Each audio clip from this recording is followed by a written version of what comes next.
Hi friends, ఎలా ఉన్నారు? అందరూ బాగున్నారని చాలా రోజులైతే అయిందండి వీడియో పెట్టి. ఈరోజు అరటికాయ ఫ్రై చేసుకున్నామండి. ఫ్రై అంటే నేను వీడియో పెడదామని మర్చిపోయానండి. ఇందులో ఏమేసానంటే నేను ఉల్లిపాయ, పచ్చిమిర్చి, టమాటా, కరివేపాకు, ఎండుమిర్చి, జీలకర్ర, ఆవాలు, మినపప్పు, శనగపప్పు ఇవన్నీ కూడా వేసేసానండి. పోపులు వేసేసుకున్నాను. పోపులు వేసుకొని ఇందులో ఒక 4 ఉల్లిపాయలు, 2 పచ్చిమిర్చి, 2 టమాటాలు వేసుకున్నానండి. వేసుకుని బాగా మగ్గిన తర్వాత అరటికాయలు తొక్క తీసేసి ఇలా చిన్న చిన్న ముక్కల కింద పోసుకున్నాను. అంటే ఇందులో వాటర్ అయితే వేయనండి. నేను వాటర్ వేయకోకుండానే ఇలా మనకి రైస్లో కూడా కలిపేసుకుని ఇలా ఉంటుంది. చూడండి ఫ్రెండ్స్, ఇందులో ఇంకా కారం వేయలేదని కారం వేస్తాను. ఇప్పుడు సాల్ట్ అయితే వేసాను కొద్దిగా.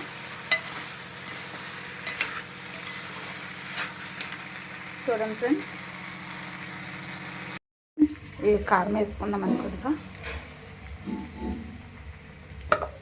ధనియాల పౌడర్ వేసుకుందాం.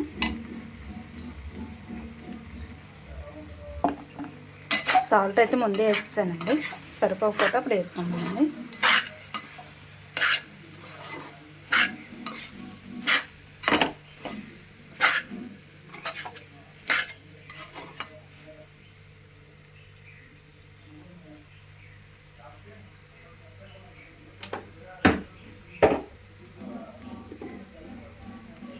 కొద్దిగా పసుపు కూడా వేసుకుందామండి.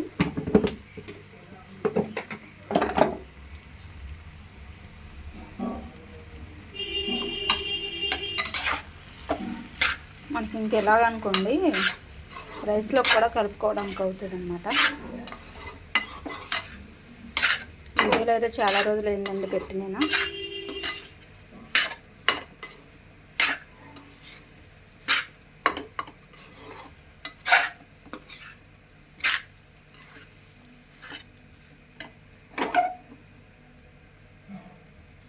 మనకు కొంచెం మగ్గిపోయిన తర్వాత కొంచెం పుదీనా కూడా వేసాను ఇందులో. ఫ్రెండ్స్, అయిపోయిందండి, మగ్గిపోయింది. ఈ వీడియో నచ్చినట్లయితే సబ్స్క్రైబ్ చేయండి, షేర్ చేయండి. ప్లీజ్ సబ్స్క్రైబ్ అయితే చేసుకోండి, లైక్ చేయండి.